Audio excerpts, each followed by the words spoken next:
주의 빛과 주의 진리를 보내시어 나를 인도하시고 주의 거룩한 산과 주께서 계시는 곳에 이르게 하소서. 그런즉 내가 하나님의 제단에 나아가 나의 큰 기쁨에 하나님께 이르리이다. 하나님이여, 나의 하나님이여, 내가 수금으로 주를 찬양하리이다. 아멘.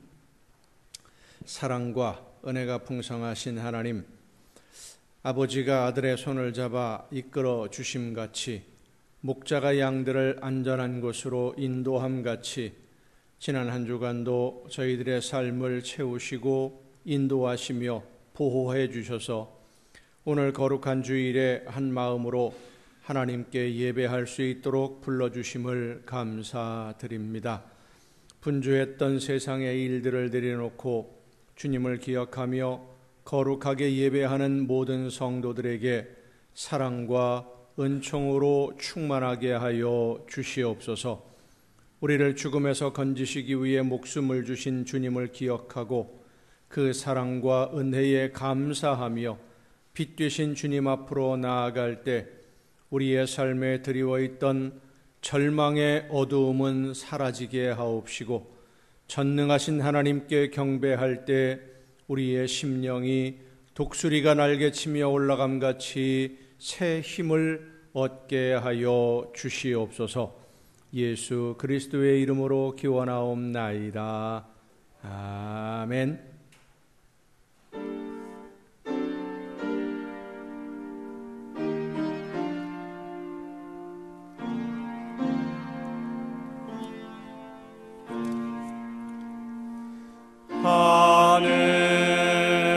하늘에 계신 아버지, 이름 거룩하사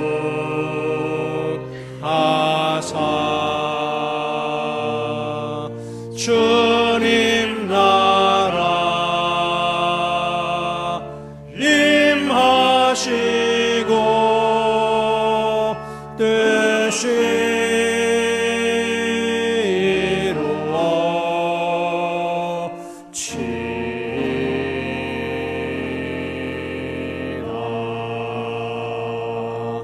일용할 양식 주시고 우리들의 큰 죄 다 용서하옵시고 또 시험에 들게 마시고 악에서 구원하소서. 내게 주의 나라 주의 권세 주의 영광 영원히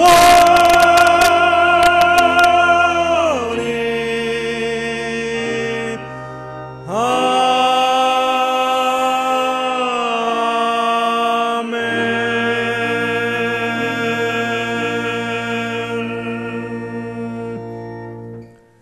긍휼과 자비의 하나님, 하나님의 은혜를 사모합니다.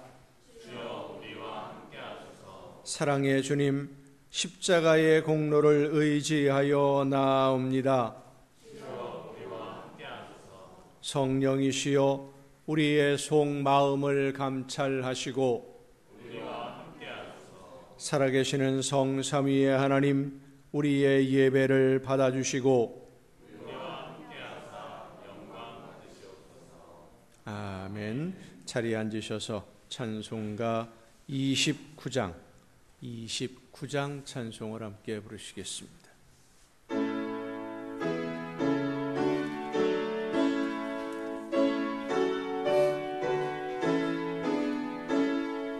성도여 다 함께 할렐루야 아멘. 주 찬양하여라 할렐루야 아멘. 주 보좌 앞에서 택하신 은혜를 다 찬송하여라. 할렐루야 아멘. 만문을 열어라. 할렐루야 아멘. 온 하늘을 열라. 할렐루야 아멘. 인도자 되시며 친구가 되신 주 그 사랑 끝없다. 할렐루야 아멘. 주 찬양하여라. 할렐루야 아멘. 찬양은 끝없다. 할렐루야 아멘. 거룩한 집에서 좋은 총길이며 늘 찬송 부르자. 할렐루야 아멘.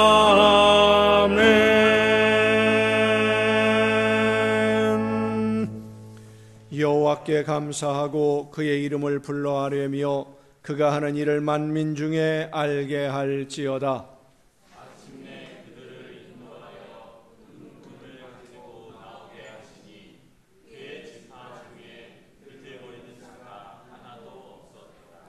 그들이 떠날 때에 애굽이 기뻐하였으니 그들이 그들을 두려워함이로다.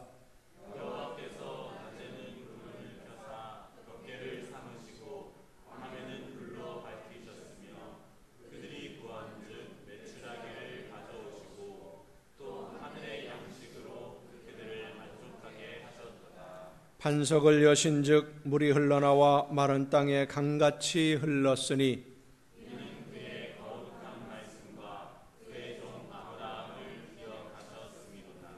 그의 백성이 즐겁게 나오게 하시며 그의 택한 자는 노래하며 나오게 하시고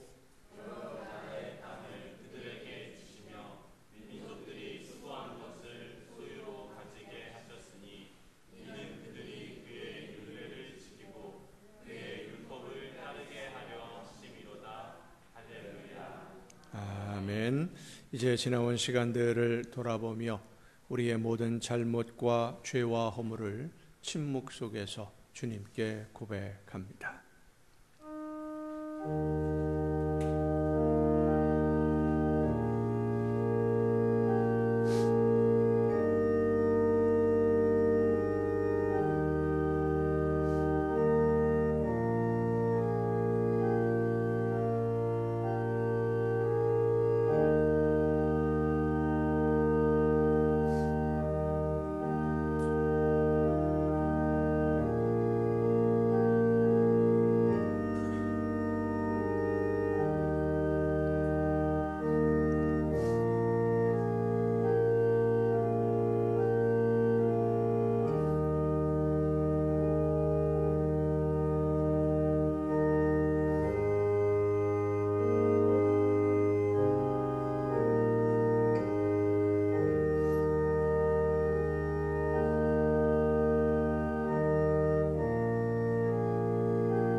여호와는 긍휼이 많으시고 은혜로우시며 노하기를 더디하시고 인자하심이 풍부하시도다.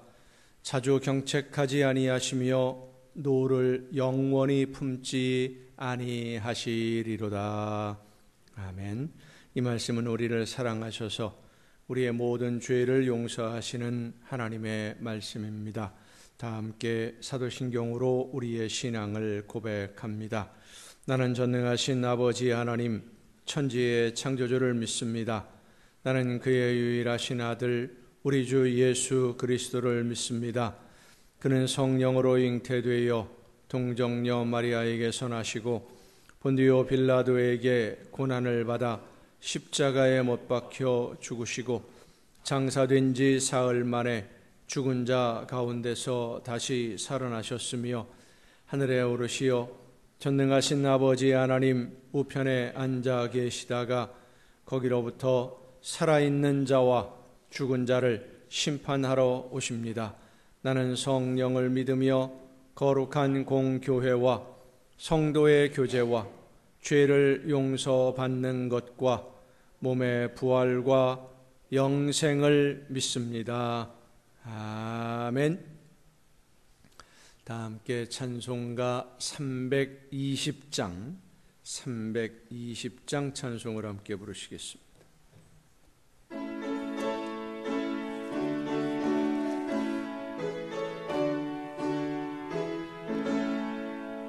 나의 죄를 정죄하사 주의 일꾼 삼으신 구세주의 넓은 사랑 항상 찬송합니다. 나를 일꾼 삼으신 주 크신 능력 주시고 언제든지 주 뜻대로 사용하여 주소서. 내게 부어주시려고 은혜 예비하신 주 주의 은혜 채워주사 능력 있게 하소서. 나를 일꾼 삼으신 주 크신 능력 주시고 언제든지 주 뜻대로 사용하여 주소서. 죄의 짐을 풀어주신 주의 능력 크도다. 나를 피로 사신 예수 내 맘속에 오소서. 나를 일꾼 삼으신 주 크신 능력 주시고 언제든지 주 뜻대로 사용하여 주소서. 주여 성령으로 충만하게 채우사 생명수가 강물처럼 흐르게 하옵소서.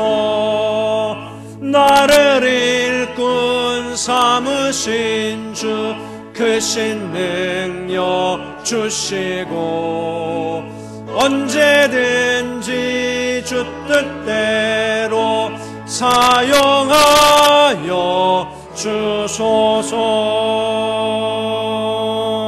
아멘.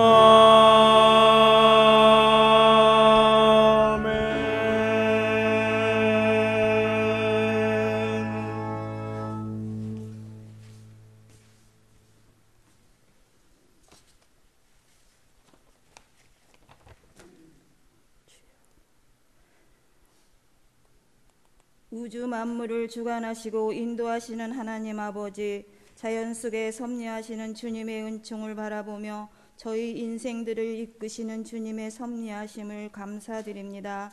죄로 인해 죽었던 저희들을 긍휼히 여기셔서 구원받은 하나님의 자녀가 되는 은혜를 베풀어 주심을 감사드립니다. 오늘도 거룩하고 복된 날에 주님 전에 나와 주님 은혜에 감사하며 찬양과 예배를 드립니다. 마음을 다하여 드리는 예배를 기뻐 받으옵소서. 사랑의 주님, 저희들의 삶을 돌아봅니다. 하나님의 자녀라 하며 무엇 하나 제대로 행한 것이 없는 나약한 모습입니다. 용서하여 주시고 긍휼을 베풀어 주옵소서. 주님 의뢰로 충만하게 하시고 영원한 생명을 받은 자로 어떤 환경에 처할지라도 말씀을 의지하고 쉬지 않고 기도하며 영적으로 깨어있는 삶으로 인도하옵소서. 늘 모든 일에 감사하며 성령의 인도하신 따라 행함이 있는 믿음으로 많은 열매로 하나님의 기쁨이 되게 하옵소서. 교회를 통해 역사하시는 주님, 주님의 몸된 기회를 성령으로 충만하게 하옵소서. 교회를 통해 주님 뜻이 이루어지기를 원하여 한 마음으로 기도하고 사랑하며 섬기고 전도하게 하옵소서. 어둠의 세상에 주님의 빛을 비추며 주님이 맡기신 사명을 잘 감당하는 교회 되게 하옵소서. 특별히 담임 목사님께 함께 하옵소서. 늘 말씀과 성령으로 충만하게 하옵소서. 교회를 섬기며 성도들을 주님 앞으로 인도하시는데 피곤치 않도록 영과 육을 강건하게 하옵소서. 주어진 모든 일들을 잘 감당하실 수 있도록 새 힘을 주시고 지혜와 능력으로 함께 하옵소서. 목회의 길을 항상 성령께서 동행하셔서 아름다운 열매만 있게 하옵소서. 하나님, 이번 주간에는 민족 고유의 명절인 추석입니다. 많은 국민들이 하나님을 알지 못하여 우상을 섬기며 죄를 짓게 됩니다. 이 나라와 국민을 불쌍히 여기시고 긍휼을 베풀어 주옵소서. 속히 이 나라가 복음화되게 하셔서 모든 국민이 하나님께 감사하며 하나님을 경외하고 섬기게 하옵소서. 목사님 말씀을 선포하십니다. 갑절의 영역을 더하시고 권세 있는 하나님의 말씀이 선포되어지게 하옵소서. 말씀 듣는 저희들 심령이 성령으로 감동되게 하시고 은혜 받고 새 힘을 얻어 주님께 감사하며 새롭게 결단하고 실천하는 삶으로 인도하옵소서. 하나님께 찬양으로 영광 돌리는 이들이 있습니다. 온 정성을 다하여 드려서 하나님의 기쁨이 되게 하옵소서. 몸된 교회와 예배를 위해 수고하는 손길들을 기억하시고 모든 이들의 봉사와 섬김을 기뻐 받으시고 은혜와 복을 나려 주옵소서. 예배를 통해 영광 받으시는 하나님께 감사드리며 우리 주 예수 그리스도의 이름으로 기도드립니다.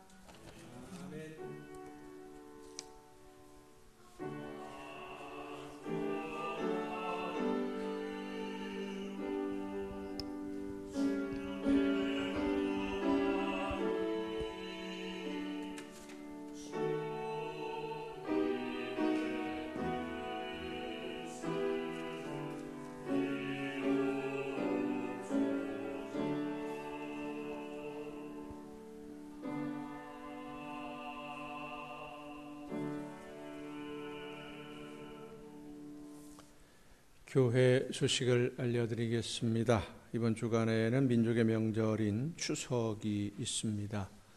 추석 하나님의 은혜 가운데 즐겁게 기쁘게 평안하게 지내는 귀한 명절이 될 수 있기를 바랍니다.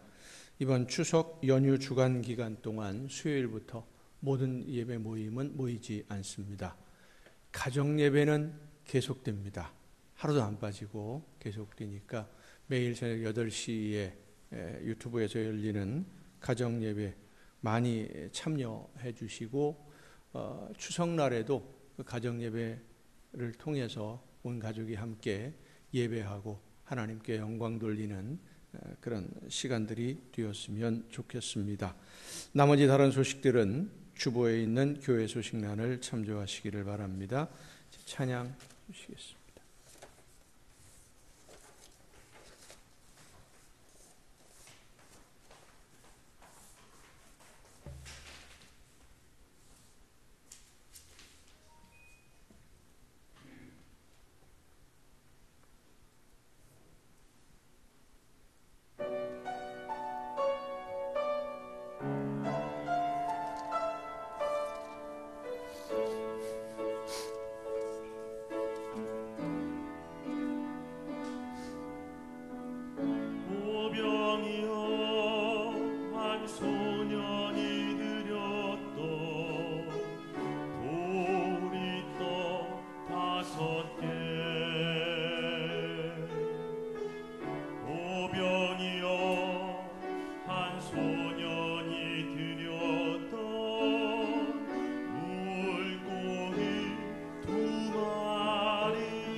이 시간 우리에게 주시는 하나님의 말씀을 함께 듣습니다. 오늘 우리에게 주신 하나님의 말씀, 신약성경 요한복음 6장 5절부터 10절까지에 있는 말씀입니다. 요한복음 6장 5절부터 10절까지에 있는 말씀 봉독할 때 우리에게 말씀하시는 하나님의 음성을 듣는 귀한 은혜가 우리 모두에게 충만하게 임하시기를 축원합니다. 예수께서 눈을 들어 큰 무리가 자기에게로 오는 것을 보시고 빌립에게 이르시되 우리가 어디서 떡을 사서 이 사람들을 먹이겠느냐 하시니, 이렇게 말씀하심은 친히 어떻게 하실지를 아시고 빌립을 시험하고자 하심이라. 빌립이 대답하되 각 사람으로 조금씩 받게 할지라도 200데나리온의 떡이 부족하리이다.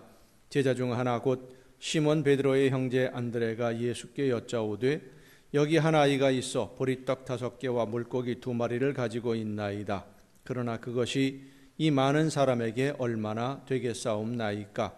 예수께서 이르시되 사람들로 앉게 하라 하시니 그곳에 잔디가 많은지라 사람들이 앉으니 수가 5,000명쯤 되더라. 아멘. 말씀을 통해 하나님의 음성을 듣는 은혜가 이 시간 우리 모두에게 충만하게 임하시기를 간절히 바랍니다. 기도하시겠습니다. 크신 사랑과 능력과 은혜로 연약한 저희들을 돌보시며 사랑으로 지켜주시는 아버지 하나님, 하나님이 원하시는 뜻대로 순종하기를 간절히 사모하는 하나님의 백성들이 오늘도 말씀해 주시는 귀한 음성을 듣고 그 말씀대로 순종하기 위하여 함께 모여 예배하오니 이 시간 성령께서 이 자리에 임하여 주옵시고 우리 모두에게 지혜를 허락하시며 능력을 허락하시며 권능으로 임하여 주셔서 말씀하시는 하나님의 음성을 듣고 깨닫는 귀한 은혜가 있게 하여 주시옵소서. 말씀하시는 대로 순종함으로 우리의 삶에 하나님이 원하시는 열매가 풍성해지게 하여 주시옵소서. 연약한 종을 세우셨사오니 성령의 크신 능력과 권능으로 붙들어 주셔서 사람의 모든 연약함을 가리워 주옵시고 오직 하나님의 말씀만 전달하는 일꾼으로 사용하여 주시옵소서. 모든 것을 주님께 의탁하옵고 예수님의 이름으로 기도하옵나이다. 아멘. 여호와 하나님은 여러분에게 복을 주시고 여러분을 지키시기를 원하며 여호와 하나님은 그 얼굴을 여러분에게 비추사 은혜 베푸시기를 원하며 여호와 하나님은 그 얼굴을 여러분에게로 향하여 드사 평강 주시기를 원하노라. 아멘. 하나님의 은혜와 평강이 또 그 놀라운 축복이 이제로부터 영원토록 여러분의 삶에 여러분의 가정과 계획하는 모든 일들과 또 자녀들 위에 풍성하게 충만하게 임하시기를 축원합니다. 추석이 다가왔습니다. 더도 덜도 말고 한가위만 같아라 라고 하는 말은 추석 때가 되면 곡식이나 과일들을 거두는 그런 시기여서 먹을거리가 풍성해지기도 합니다마는 실제로 추석에는 모든 음식들을 각 가정에서 아주 많이 풍성하게 준비하기 때문입니다. 추석에 요즘은 음식들이 종류가 여러 가지로 달라지고 있습니다마는 예전에 추석 그러면 반드시 빠지지 않는 음식이 하나가 있었습니다. 뭐지요? 송편입니다. 근데 요즘 송편하고 옛날 송편은 맛이 많이 다른 것 같아요. 예전에는 솔잎을 따서 깨끗이 씻어서 그것을 이제 채반 위에 얹어놓고 그 위에 송편을 빚어서 얹고 찝니다. 그럼 이제 솔 향기가 은은하게 배어 있기도 하고요. 참 신기한 것은 그렇게 솔잎으로 찐 송편은요 쉽게 상하지를 않아요. 꽤 오래 갑니다. 딱딱하게 말라도 상하지를 않고 꽤 오래 가는, 그래서 두고 먹기도 했던 그 송편. 올 추석에는 그런 진짜 송편을 맛을 봤으면 좋겠다 싶은데 그렇게 송편을 만드는 분들이 아무도 없어요. 시장에 나가도 없어요. 인터넷으로 구하기도 어렵고 진짜 그 송편을 찾기가 어려운 그런 시대입니다. 그래도 지금은 그렇게 솔잎으로 찐 송편은 아니지만 언제든지 송편을 먹을 수 있습니다. 언제나 모든 음식들을 제철 음식 그런 것이 거의 이제는 구별이 없죠. 아무 때나 먹고 싶을 때 과일도 그렇고 모든 음식들 언제든지 먹을 수 있는 그런 시대가 되었습니다마는 예수님 시절에는 음식 구하는 것이 그렇게 쉬운 일이 아니었습니다. 더군다나 많은 사람들이 한꺼번에 먹을 수 있는 대량의 음식을 준비한다고 하는 것은 미리부터 준비하지 않으면 안 되는 것이 당연해요. 요한복음 4장에 보면 가나의 혼인잔치에서 결혼식을 하는 도중에 포도주가 떨어졌죠. 부족해집니다. 그러니까 난리가 났었어요. 예수님이 물로 포도주를 만들어 주시는 바람에 무사히 넘어가긴 했습니다마는 저는 처음에 그 성경을 읽으면서 아니 마트 가서 사오면 되지, 그렇죠? 슈퍼 가서 사오면 되지 뭐 떨어졌다고. 아니면 제가 어렸을 때 그 성경을 처음 읽었으니까 어렸을 때 양조장이 있었어요. 수공장이 있었으니까 그 양조장에 가서 사오면 되지, 통으로 몇 통 사오면 되는데 그 뭘 걱정을 할까.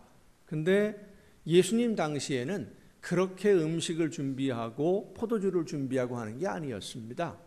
미리부터 몇 명 정도의 손님이 올 것인지를 종들을 보내서 파악을 하고, 그래서 잔치하는 기간이 며칠 동안인데 보통 5일에서 6일 정도 그 혼인잔치를 보통 했습니다. 유대인들이 5일에서 6일 동안 잔치를 하는데 매일 평균적으로 몇 사람이 오면 음식을 어느 정도 준비하면 되겠다. 그 양에 맞추어서 음식을 준비하는 거예요. 떨어지면 큰일 나는 겁니다. 따로 준비할 수가 없으니까. 그런 시대예요. 그런데 오늘 본문처럼 남자 어른만 5,000명이 넘는 사람, 이런 사람들이 먹을 수 있는 음식, 이건 미리 준비하지 않으면 안 되는, 미리 준비한다고 하더라도 참 힘든 그런 분량이죠. 그런데 예수님이 갑자기 제자들에게 음식을 구해오라는 식으로 말씀하는 겁니다. 우리가 잘 알고 있는 대로 물고기 2마리와 보리떡 5개로 남자 어른만 5,000명이 넘는 사람들이 먹고 남는 이 기적, 4개운데 복음서에, 사복음서에 다 기록되어 있는 몇 가지 안 되는 기적 사건 중에 하나입니다. 그만큼 제자들이나 사람들의 기억에 아주 놀라운 일로 생생하게 기억하고 있는 그런 사건이지요. 우리가 말씀을 많이 들어서 잘 알고 있는 사건, 그리고 믿지 않는 사람들조차도 알고 있는 이 오병이어의 사건입니다마는 오늘 이 말씀을 통해서 우리에게 말씀해 주시는, 나에게 원하시는 뜻이 무엇인지를 깨닫는 하나님의 음성을 듣는 귀한 은혜의 시간이 될 수 있기를 간절히 바랍니다. 먼저 오늘 본문 말씀의 상황을 보면 많은 사람들이 빈 들에 있는, 산에 있는 예수님을 찾아오고 있었습니다. 사람들이 살지 않는 마을에서 멀리 떨어진 곳이에요. 왜 예수님이 제자들과 함께 이렇게 사람들이 많이 살지 않는 빈 들, 광야 이런 곳에 계셨느냐 하면 6월절에 성전에 올라가신 예수님이 성전에서 장사하는 사람들, 성전 안에서 장사하는 사람들을 보고 분노하셔서 다 내쫓아버리는 놀라운 소동이 일어납니다. 6월절 그러면 모든 유대인들이 다 예루살렘에 모이는 시기인데 거기서 그 난리를 피워놨으니 모든 유대인들에게 소문이 쫙 퍼진 거예요. 긍정적으로 이야기하는 사람도 있고 부정적으로 말하는 사람도 있었을 겁니다. 긍정적인 이야기든 부정적인 이야기든 바리새인들이나 제사장들 입장에서는 그 소문, 예수님에 관한 소문 자체가 퍼져나가는 것이 싫었어요. 이렇게 한바탕 소동이 일어나고 나서 갈릴리로 다시 내려가시는 중에 사마리아 지역을 지나가게 되었고, 그 사마리아 한 우물가에서 한 여인을 만나서 대화를 나누다가 그 사마리아 성에 복음을 전하는 일이 있습니다. 그 대화 내용, 이 사마리아 여인과 나누는 대화의 내용 중에 유대인들이, 이스라엘 백성들이 아주 듣기에 거슬리는 내용이 하나가 포함이 됩니다. 바로 예배 장소에 관한 내용이에요. 유대인들은 전통을 아주 중요하게 생각을 했습니다. 그래서 예루살렘 성전이 아닌 다른 곳에서는 절대로 예배하면 안 된다. 예루살렘 성전이 아닌 곳에서 예배하는 것은 하나님을 모독하는 것이다. 이렇게 규정을 딱 해놓고는 사마리아 사람들은 예루살렘 성전에 못 온다라고 막아버린 거예요. 이 사마리아 사람들은 하나님 앞에 예배하고 싶어도, 하나님께 예배드리고 제물을 드리고 싶어도 하나님 앞에 예배할 방법이 없는 거예요. 그래서 자기들끼리 성전을 또 따로 만들어 놓고 그리심산에서 산에다가 산당을 차려놓고 거기서 하나님께 예배하고 있었던 거예요. 여기가 맞냐 저기가 맞냐 이런 갈등이 늘 있었는데, 이 사마리아 여인과 예수님의 대화를 하시면서 하신 말씀이 장소가 중요한 것이 아니다. 어디서 예배하느냐 하는 것이 중요한 게 아니라 예배하는 사람의 마음이 중요한 것이다. 영과 진정으로 예배해야 된다. 이 말씀을 들으면 지금까지 예루살렘 성전에서만이라고 했던 이 유대인들의 가르침이 이게 잘못됐다. 이런 식으로 어떻게 보면 유대인들의 전통이 한순간에 와르르 무너지는 거예요. 이 소문이 또 퍼져나가는 겁니다. 성전에서 하신 일이나 사마리아 사람들에게 전하신 말씀이나 모두 정통파 유대인들이 듣기에는 아주 껄끄러운 이야기들 뿐입니다. 그렇게 이제 갈릴리에 도착을 하시니까 갈릴리 가나, 포도주를 만들었던, 물로 포도주 만든 그 지역이지요. 가나에 도착하자마자 왕의 신하가 예수님을 찾아옵니다. 아들이 병들었는데 가버나움이라는 동네에 있으니까, 가나에서 가버나움은 가까운 거리는 아니에요. 인천에서 서울 정도 되는 좀 먼 거리입니다. 가버나움으로 가셔서 우리 아들을 고쳐달라라고 간청을 합니다. 그런데 예수님이 가버나움으로 같이 가시는 게 아니라 그 자리에서 이 신하에게 이야기합니다. 너 아들 낳았어. 믿고 가. 이 신하가 예수님의 그 말씀을 듣고 믿고 집으로 가는 도중에 집에서 오는 사람들을 만났어요. 아들이 건강하게 회복되었다라는 소식을 중간에 듣는 거예요. 얼마나 놀라운 일입니까? 예수님이 직접 가보지도 않았는데, 어떤 애가 아픈지도 모르는데, 가나라고 다른 지방에서, 다른 마을에서 말씀만 하니까 가버나움에 있는 왕의 신하의 아들이 고쳐졌다? 그 소문이 쫙 퍼져나가는 거예요.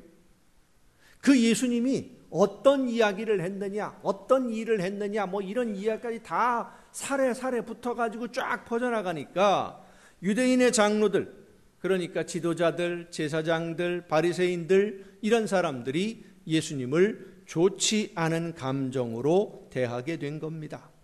지금까지 자기들이 전하던 하나님의 말씀과는 결이 다른 말씀을 전하고 있었고, 그런데 예수님을 통해서 기적이 나타나고, 그러면서 백성들은 예수님을 선지자로 믿고 따르기 시작하니까, 그럼 지금까지 자기들이 가르쳤던 하나님의 말씀은 이게 잘못되었구나라는 것이 드러나지 않겠습니까? 그래서 예수님에 대해서 아주 좋지 않게 생각하고 있었는데 사건이 또 벌어집니다. 예수님이 예루살렘으로 다시 가셨는데 베데스다 연못가에서 38년 동안 앓고 있던 병자를 말씀으로 고치셨어요. 그런데 하필이면 그날이 안식일입니다. 좀 평일날 예수님이 그런 일들을 하셨으면 싸움이라도 안 벌어질 텐데, 그렇잖아도 미운 털 박힌 예수님이 안식일에 병자를 고치고는 그 병자에게 뭐라고 말씀하시느냐? 너 깔고 누웠던 자리 들고 걸어가라. 물건을 들고 걸어가는 것은 안식일 규정을 위반하는 거거든요. 병자를 고치는 것도 안식일 규정을 위반하는 겁니다. 안식일에 병을 고치고 일을 하게 만들었다. 그래서 백성의 지도자들이, 바리새인들, 제사장들, 서기관들, 율법사들, 이런 사람들이 예수님을 공격하기 시작을 합니다. 토론, 논쟁이 벌어진 거예요. 그런데 예수님이 그들의 말에, 그냥 말로 설명하고 뭐 그럴 수도 있지 않느냐, 불쌍하니까 고쳐졌다, 이런 식으로 말하면 참 적당히 넘어갈 수도 있겠는데 그 정도로 대답하는 게 아닙니다. 예수님이 논쟁이 벌어지니까 뭐라고 대답하느냐, 아버지가 일하시기 때문에 나도 일하는 게 당연하다. 하나님이 아버지인데, 하나님이 내 아버지이신데 하나님이 일하시니까 나도 일하는 게 당연하다. 나하고 하나님은 똑같다라는 식으로 표현하는 거예요. 결국은 하나님을 모독하는 신성 모독자가 되어버리고 만 겁니다. 본격적인 핍박이 시작이 됐어요. 그리고 나서 갈릴리 호수 건너편으로 가셨을 때 벌어진 사건이 오늘 본문의 상황입니다. 왜 호수를 건너가셨느냐? 아직은 예수님이 목숨을 버리실 때가 안 되었는데, 아직은 때가 아닌데 바리새인들이나 제사장들이 너무 핍박이 심해졌기 때문입니다. 유대인들에게 있어서 신성모독이라고 하는 죄는 그 자리에서 돌로 쳐 죽여야 하는, 아주 이건 용서받을 수 없는 죄입니다. 유대인들이 그렇게 믿고 있어요. 그런데 예수님이 하나님을 내 아버지라라고 했으니까 당장 돌에 맞아 죽어도 되는, 돌로 쳐 죽여도 되는 그런 상황, 위험한 상황에 빠진 거예요. 그래서 제자들과 함께 잠시 자리를 피한 것인데, 예수님이 호수 건너편에 계신다라는 소문을 듣고 사람들이 예수님을 찾아오게 된 겁니다. 자, 그러면 그런 상황에서 유대인들의 지도자라고 하는 서기관들, 제사장들, 바리새인들, 이런 사람들이 예수님은 신성 모독자이다, 흉악한 죄인이다, 이렇게 이야기하고 있는 도중에 예수님을 찾아오는 사람들이 있었다. 어떤 사람들이 예수님을 찾아오겠습니까? 유대인들의 지도자들에게 핍박을 받는 분이라는 것을 알지만 어쩌면 유대인들의 지도자들, 바리새인들이 말하는 것처럼 귀신의 왕 바알세불의 힘을 빌려서 능력을 행하는 사람이라는 사람일 수도 있겠지만, 어쨌든 왕의 신하를 고쳐주셨고 물로 포도주도 만들었고 베데스다 연못가에서는 38년 동안이나 꼼짝 못하고 앓던 병자를 말씀으로 고치신 분이니까 그분을 만나면 내 힘으로 해결할 수 없는 문제, 돈도 없고 힘도 없고 몸은 병들었고 사람들에게 멸시당하고 천대받던 사람들이 예수님을 만나면 내 문제를 해결할 수도 있겠다, 내 문제를 해결받을 수 있겠다, 이런 희망을 가지고 예수님을 찾아온 거예요. 그런 마음을 가지고 바리새인들로부터 핍박을 당하는, 심지어는 다른 복음서에 보면 예수님을 따르는 사람들은 유대교에서 출교시켜버리겠다, 이런 이야기까지 듣고 있는 상황 속에서 예수님을 찾아오는 사람들이면 온전한 사람들이 없는 겁니다. 그렇게 몰려온 사람들이니 자기 몸 하나 제대로 간수할 수 있는 그런 능력이 있는 사람도 아주 드문, 말 그대로 그 당시 사회에서 외면당하고 무시당하고 멸시당하고 천대받는 사람들이 때로 몰려온 거예요. 뭐 소풍 가기 위해서 도시락 싸가지고 음식 싸가지고 야유에 오듯이 그렇게 예수님을 찾아온 게 아닙니다. 목숨 걸고 찾아오는 거예요. 목숨 걸고. 그러니 이들에게 돈이 있겠습니까? 먹을 음식이 있겠습니까? 사람은 많은데 사람만 많은 겁니다. 그렇다고 제자들이 돈이 많은 것도 아닙니다. 제자들도 가진 것이 없기는 마찬가지인데 갑자기 예수님이 제자들을 부르시더니 그 많은 사람에게 대충 잡아서 5,000명쯤, 여러분 5,000명 모이면 어느 정도 될 것 같아요? 5,000명이 이렇게 평지에 모여 있으면은요, 그 축구장 같은 경우에 문학경기장이 꽉 차게 들어가면 25,000명인가 들어가요. 관중석에 빽빽하게 앉으면 안에 그 선수들이 뛰는 그라운드에 들어가면은요, 거기 꽉 차면 한 5,000명쯤 됩니다. 끝에서 끝이 잘 안 보여요. 엄청나게 많은 사람들이에요. 근데 남자 어른만 5,000명이면 오늘 본문에도 보면 어린 애도 있어요. 어린 아이들도 있어요. 거기에 섞여 있는 거예요. 여자들은 없겠습니까? 훨씬 더 많은 사람들이 바글바글하게 모여 있는데 그 사람들에게 먹을 음식을 준비를 해라. 이게 말이 안 되는 얘기. 빈들입니다.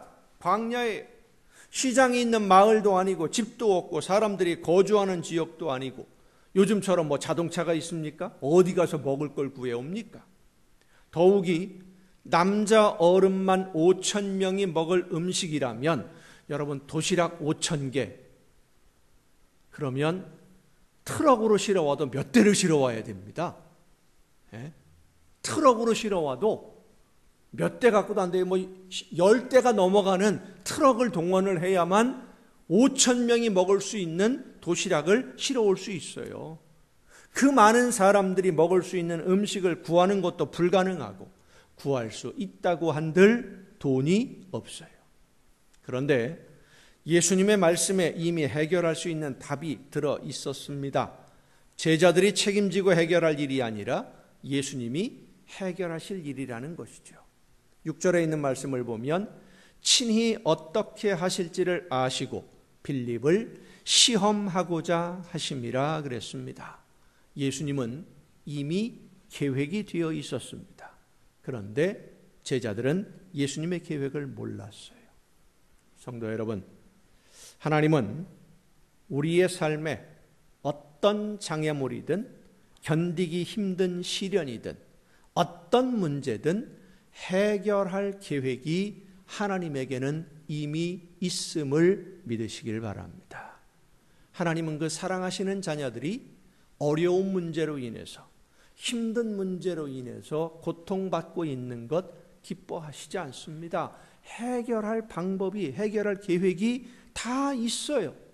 그런데 우리는 하나님이 해결할 계획을 세워두시고 하나씩 하나씩 해결하고 있다라는 것을 모르기 때문에 엉뚱한 곳에서 그 문제를 내가 해결해 보겠다고 여기도 찔렀다 저기도 찔렀다 이것도 해봤다 저것도 해봤다 실타래를 점점 더 엉키게 만드는 거예요.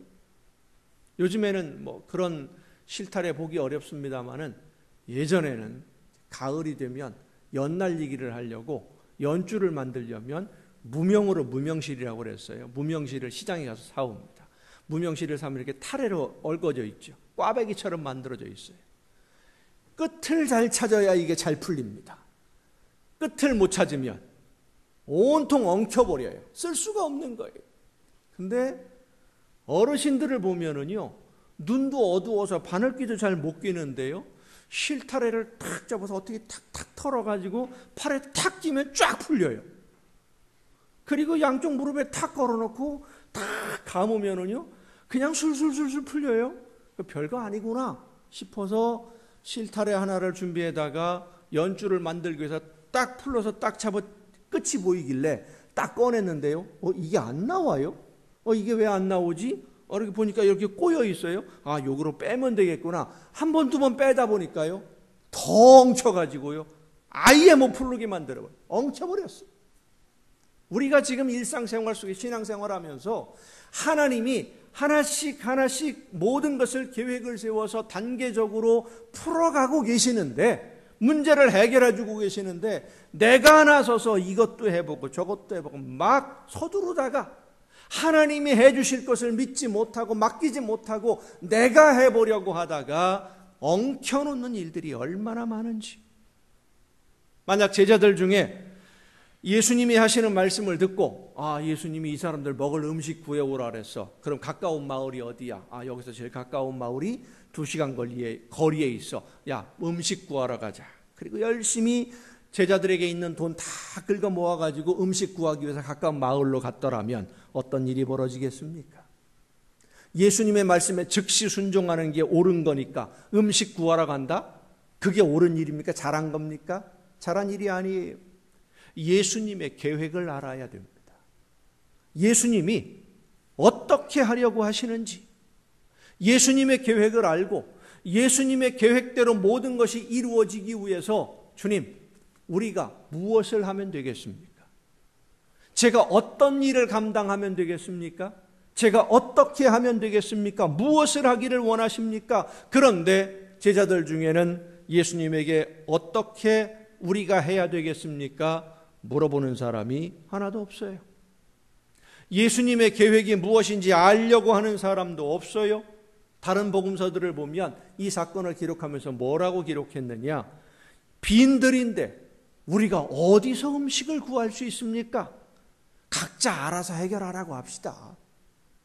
이 사람들 다 먹이려면 돈이 엄청나게 들어요. 오늘 본문에도 보면 200데나리온도 모자랄 것 같습니다. 200데나리온. 데나리온은 그 당시 일반 노동자들의 하루 품삯입니다. 하루 일당에. 그럼 200데나리온. 요즘으로 따져도 수천만 원이 넘어가는 돈이에요. 그 돈도 없습니다. 우리는 지금. 그 얘기. 우리는 못합니다. 각자 알아서 해결하라고 합시다. 라고 예수님에게 얘기를 해요. 제자들의 입장에서 볼 때도 예수님의 말씀이 황당하기 그지없는 겁니다. 그런데 그 순간 그 자리에 한 아이가 나타납니다. 물고기 2마리, 보리떡 5개. 물고기 2마리, 보리떡 5개. 이 아이가 예수님에게 드리려고 가지고 온 음식입니다. 이 아이, 어린아이 이름도 기록되어 있지 않아요? 이 아이에게 이 많은 사람들, 5,000명이 넘어가는 이 사람들이 무엇을 먹을지, 어떻게 이 많은 사람들의 음식을 해결할 수 있을 것인지 그건 상관없는 일이에요. 이 아이는 예수님에게 드릴 음식을 가지고 온 것이지 거기에 있는 수많은 사람들을 먹일 수 있는 음식을 가지고 온 것이 아니었습니다. 사실 이 아이는 거기에 있는 사람들은 물론이고 예수님이 식사를 어떻게 해결하는지 관심 갖지 않아도 됩니다. 나 먹고 살기도 바쁜 세상인데 다른 사람이 무엇을 먹는지 굶는지, 어려운 문제가 있는지 없는지, 나와 직접적인 관계가 있는 문제가 아니라면 관심 갖지 않는 것 전혀 이상하지 않습니다. 요즘 우리 사회에 어떤 정치적인 문제나 여당과 야당의 갈등들 이런 것들이 많이 뉴스에 오르내리고 있습니다마는 누가 잡혀가든 말든 나와 직접 관계가 없는 문제다라고 우리가 보통 생각하는 것은 어느 당이 다수당이 되고 누가 권력을 잡든 우리 일반 서민들의 삶은 그리 달라질 게 없다. 큰 영향 받는 것도 아니고 자기들끼리 싸우는 건데 뭐 이렇게 보통 생각을 해요. 그것은 다른 사람의 어려움을 도와주려고 하다가 오히려 곤란한 일을 당하는 일이 종종 있었기 때문입니다. 우리 속담에 물에 빠진 사람 건져 놓으니까 보따리 내놓으라 이런 말이 있는 것처럼 어려움을 당한 이웃들 도와주려고 하다가 덤터기를 쓰는 경우가 있어요. 얼마 전에도 뉴스에 그런 뉴스가 나왔는데 고속도로에서 교통사고가 났습니다. 차량에 불이 붙었는데 운전하는 사람이 빠져나오질 못하고 낑겨 있는 거예요. 지나가던 운전자가 차를 세워놓고 그 모습을 보고 차를 세우고 불붙은 차에 다가가서 그 사람을 꺼내느라고 하다가 몸에 화상을 입었어요. 근데 이분이 화상을 치료하는 병원비를 자기 돈으로 해결하고 있는 거예요. 누구도 보상을 안 해주니까. 보험에서도 책임 안 지니까. 도와달라고 한 사람이 없는데 굳이 내가 나서서 회사도 못 나가고 병원에 입원해 있으면서 그 치료비 자기가 다 부담하고 내가 피해를 보면서까지 이런 굳은 일을 왜 해야 되나? 예수님에게 생선과 보리떡 들고 간 이 아이라고 그런 생각 안 했겠습니까? 내 일 아닌데, 내가 책임질 일 아닌데, 나도 먹어야 되는데. 여러분, 이 아이가 집에서 예수님에게 찾아올 그때부터 이것을 보리떡 5개, 물고기 2마리, 이 도시락 하나를 준비해서 예수님 갖다 드려야지 하고 준비하고 가지고 왔을까요? 처음부터? 내 먹을 도시락 따로, 예수님 드릴 도시락 따로 그렇게 준비해 가지고 왔을까요? 이 아이는 예수님에게 음식을 들고 가는데 내가 책임질 문제도 아니고 나도 먹어야 되는데 내가 먹을 것을 남겨두고 가지고 갔는지 자기에게 있는 음식 모두를 전부를 가지고 간 건지 성경에 기록이 안 되어 있습니다마는 어쨌든 이 아이는 그 자리에서 정말로 소중한 없어서는 안 되는 귀중한 음식을 들고 예수님에게 갑니다. 내 일이 아닌데, 내가 책임질 문제가 아닌데 왜 내가 이 일을 해야 되나 하는 것이 아니라 예수님이 하시는 일에 나도 같이 하고 싶어요.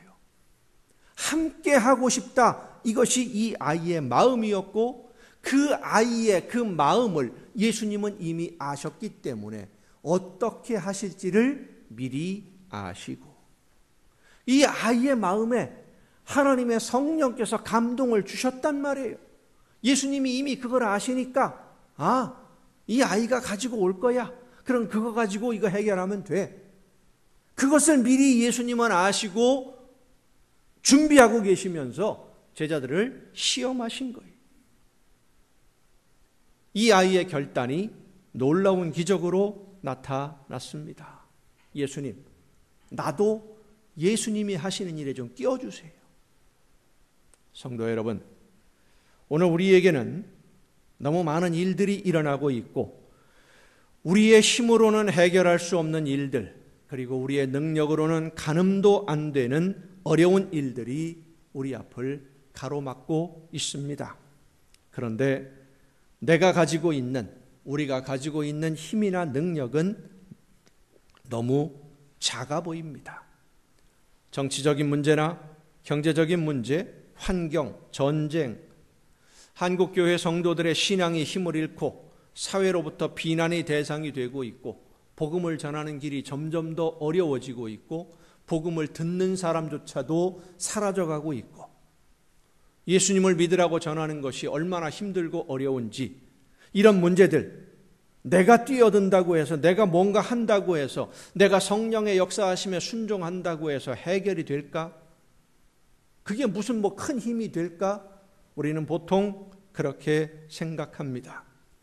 교회를 위해서 나처럼 약하고 힘이 없는 사람이 뭐 할 수 있는 게 있겠어? 내가 뭐 해본들 뭐가 이루어질까? 그런데 성도 여러분, 예수님에게 음식을 들고 온 이 아이는 그런 생각하지 않았습니다. 진짜 어린 아이였던 겁니다.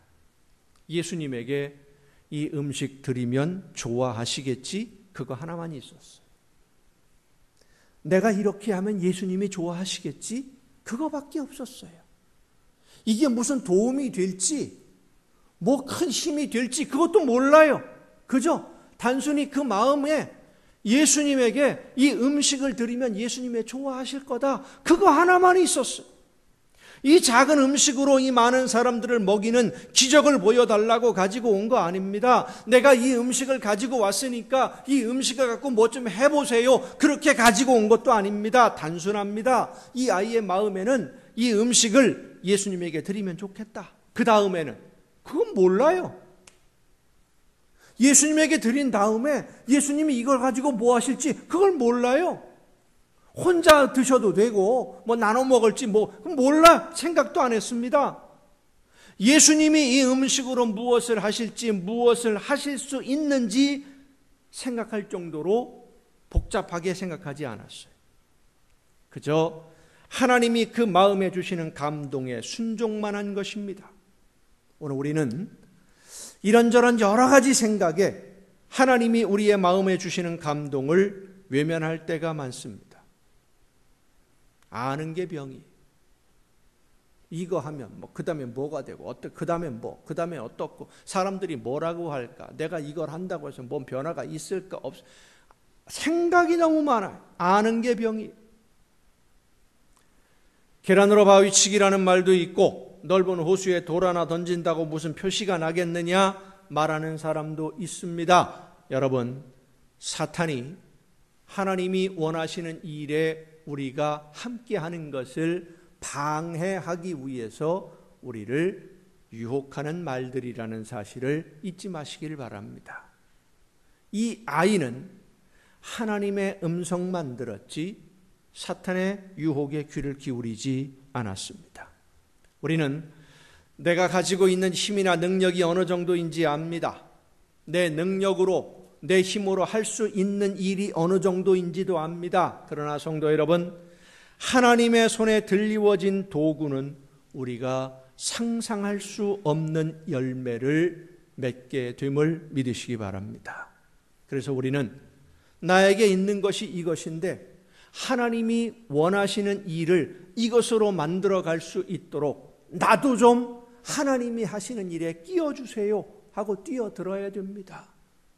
그 일들이 무엇인지를 알기 위해서 늘 눈여겨보고 있어야 돼요.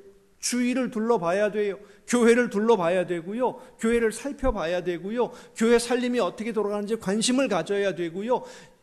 우리 주변에 있는 이웃들이 내가 어떤 도움을 줄 수 있을지, 나를 어떻게 하나님이 사용하기를 원하시는지 늘 둘러봐야 됩니다. 모르면 물어봐야 되고요.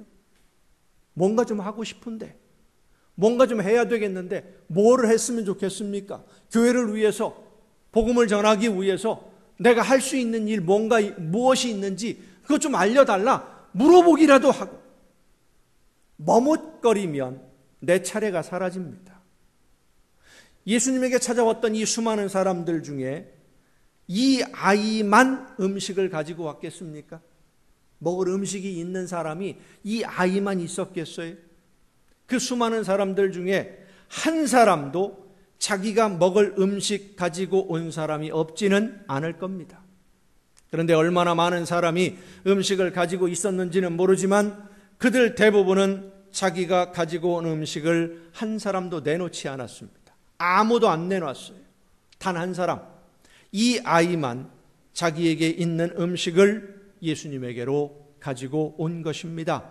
예수님이 하시는 일에 나도 좀 끼워주세요.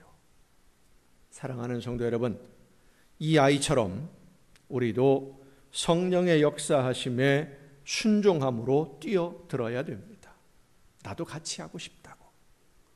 내가 어느 정도 힘이 되고 어느 정도 도움이 될지 모르겠지만, 도움이 안 될 수도 있겠지만 나도 좀 같이 하고 싶다. 끼어들어야 됩니다.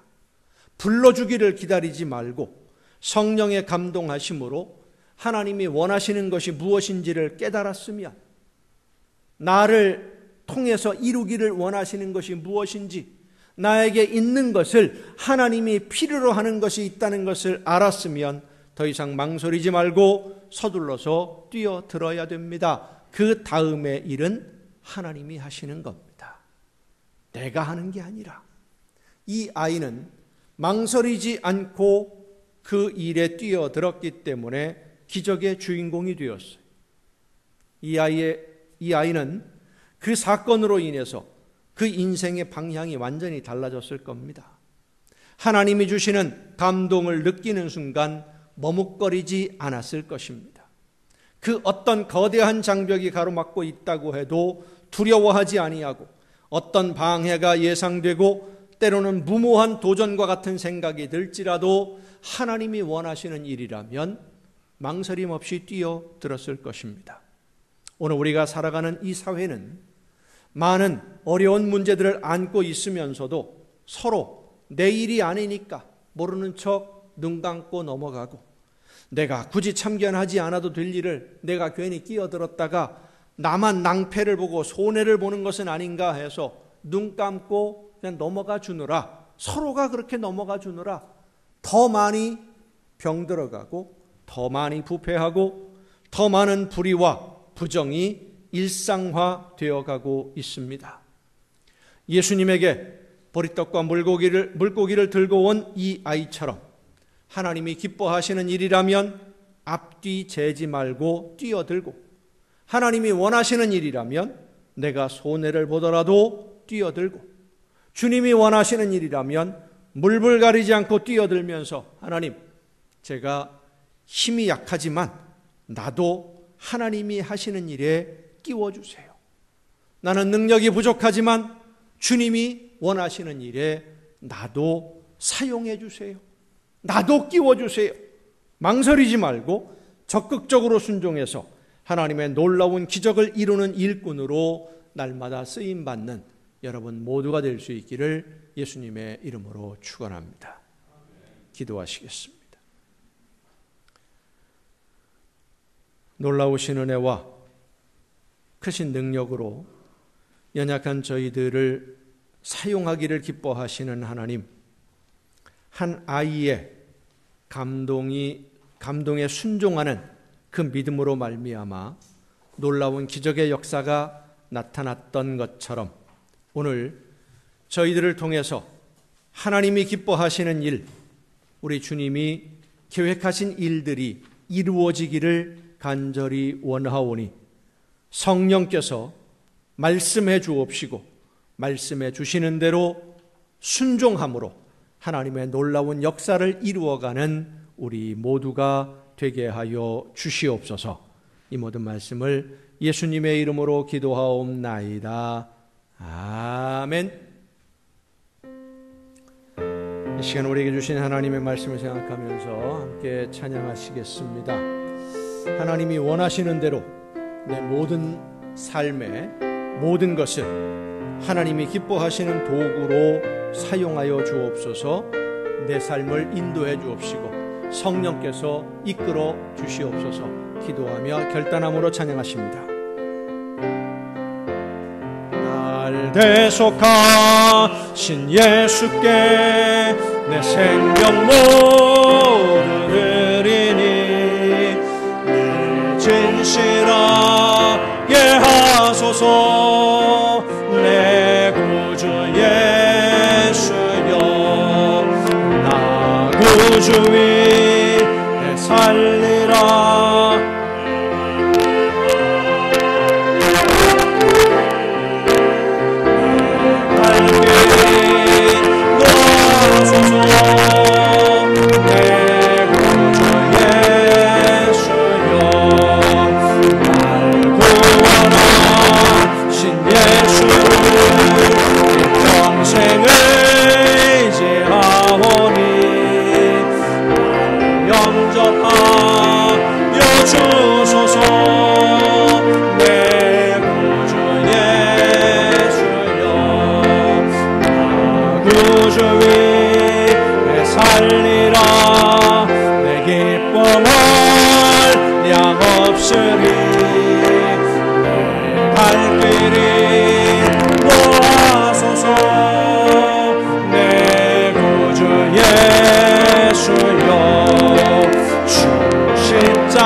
주님의 새 생명 얻은 문 옛것은 지나고 새 사람이로다.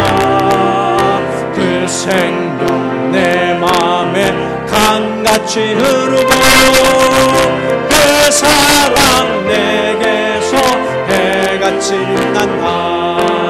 영생을 누리며 주 안에 살리라. 오늘도 내일도 주 함께 살리라. 주 안에 감추인 새 생명 얻으니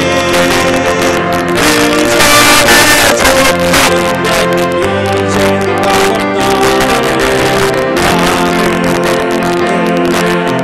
평화를 바꾸니 찬송과 기도로 주 함께 살리라. 영생을 누리며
연약한 저희들과 함께 하시며 부족한 저희들을 통해서 놀라운 역사를, 기적을 이루어내시는 아버지 하나님, 성령의 역사하심으로 감동 주실 때에 머뭇거리거나 망설이지 아니하고 하나님이 기뻐하시는 일에 저를 사용해 주심을 감사드립니다.